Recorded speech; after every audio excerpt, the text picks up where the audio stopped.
Guys, ayan. So, ako ulit ang inyong Auntie Arlene. So, ang pag-uusapan naman natin ngayon ay tungkol sa bakit nga ba ayaw kong i-refer yung agency ko dito sa Singapore sa inyo guys. Wow! Ang galing sumayaw at ang ganda. Ganyan ang mga dugong Pilipino.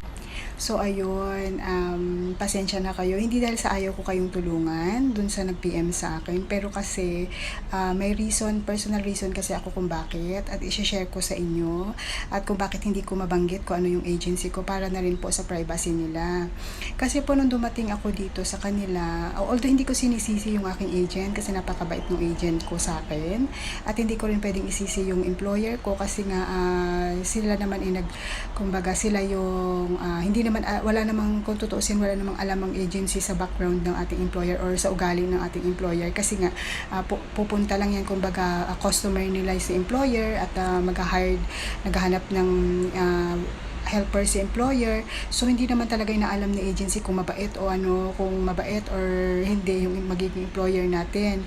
Bali ang mangyayari kasi diyan is parang swertihan na lang din talaga tayo kung mapupunta tayo sa maganda o okay na mga employer. Kumbaga hindi yan kayang isala ng agency natin na kailangan mabait ka sa sa magiging helper mo. Hindi maano ng yan kasi nga kung tutuusin customer kasi natin nila si employer. So kung hindi dahil ka employer hindi magkakaroon ng kita si agency. So, yun. Ang reason ko naman kung bakit ko talaga hindi i-refer sa inyo si agency, the first reason ko is dahil nung pagdating ko dito, kinonfiscate nila yung cellphone ko. At sa agency kasi na yun is bawal po talaga ang may cellphone. Although, ang reason nila kung bakit nila kinonfiscate, I know may reason sila. Sana narinig ko lang din dun sa kasamahan kong nauna sa akin. Sabi ko, bakit nila kailangan gawin yun? Paano na yung contact natin sa Philippines? Paano nila malaman na okay tayo, na ganito? Kasi syempre dapat nasa malayo tayo na update nila kung ano yung situation natin dito. And ang sagot nila is para maiwasan na nga rin daw na baka mawala yung cellphone mo or baka kung ano mangyaring sagutin nila.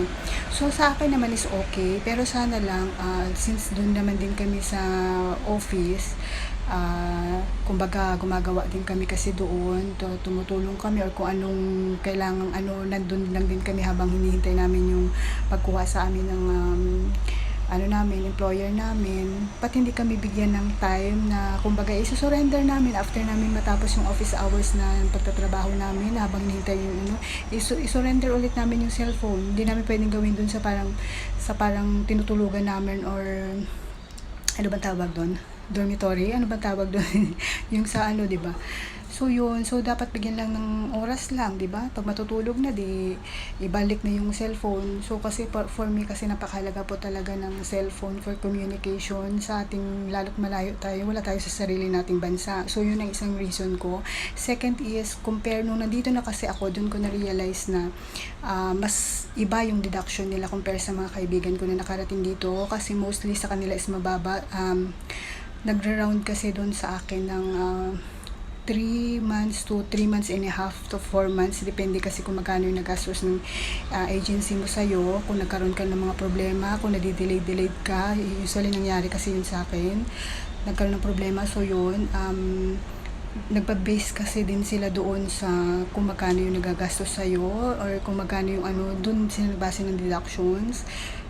Unlike dun sa mga kasamahan kong nauna sa akin, nasa 2.5 months to 3 months lang yung deductions nila, guys.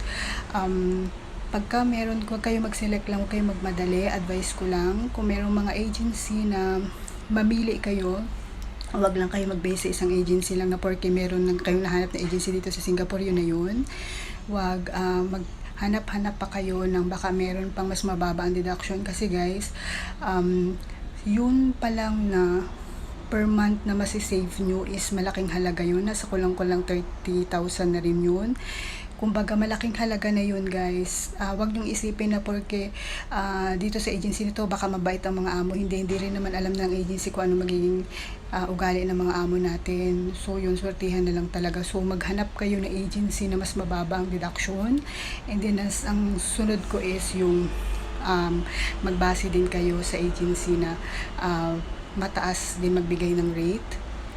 Bakit? Kasi nga guys, yung $10 na difference nila, for example, sa agency na to, 600. Although 600 ang minimum dito, pero may mababait na mga agency na nagbibigay ng 620, 650, depende.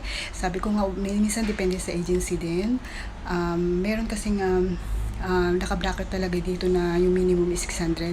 Kung sa agency A, ang binibigay nila is 600 ang minimum mo, plus yung sweldo mo pa pag day off mo, pag binayaran ng employer, magdadagdag pa yon.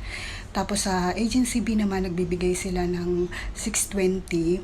So guys, tingnan mo ha, for example sa agency A, 600 lang yung minimum nila per month mo.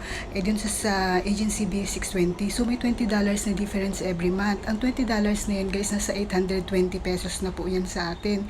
So biruin mo yung per month nyo, magtatrabaho kayo ng 2 years dito. So per month nyo na masisave nyo na 820 ng 800, i-multiply mo yun sa 24 dito sa Singapore. Malaking pera po pag naipon yun ang masisave nyo kung ang tatanggapin nyo na work is sa agency B compare sa agency A. So kung ako po sa inyo, mas piliin nyo yung kung anong agency ang mas malaki magbigay ng pasahod, kasi hindi lang isang buwan ninyo pagtatrabawan yan, 2 years. So, yung may ipon nyo na difference nila is malaki. So, yun lang yung advice ko sa inyo. Tapos, ang sunod, actually, yun lang din naman talaga yung pinaka, ko, tsaka yung, hindi sila ganun ka-friendly, guys.